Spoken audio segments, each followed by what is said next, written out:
I'm Everett Abrams, the Wizard of Wood, and on this deck we've used the Deck Restoration Plus Deck and Wood Stain, our Moorestown Brown color.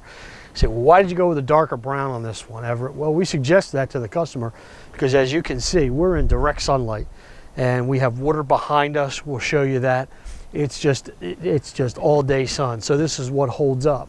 Now, this is actually a Maintenace, and we did this a couple of years ago, and here we are back. You still see all the grain through. It's just a lot darker, that's all. But again, it's our Moorestown Brown, which is our darkest brown. And this is real easy. So it's just a real easy, we come out with some warm soapy water. We call it our house wash, and it's our product.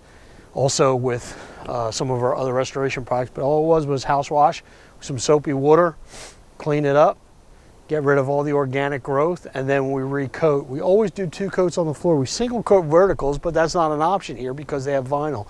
So the floor got 2 coats, and here we go, and we're ready for another 2 more years, and everything will be good. And this is how the Deck Restoration Plus Deck and Wood Stain works. It is real easy to maintain. Never have to strip it, never have to take it off. I don't care what other people on social media say about having to strip every whatever so many years. You don't have to do that with our product. It's just clean, recoat. It's easy after the first time. I'm Everett Abrams, the Wizard of Wood. Thanks for watching this video.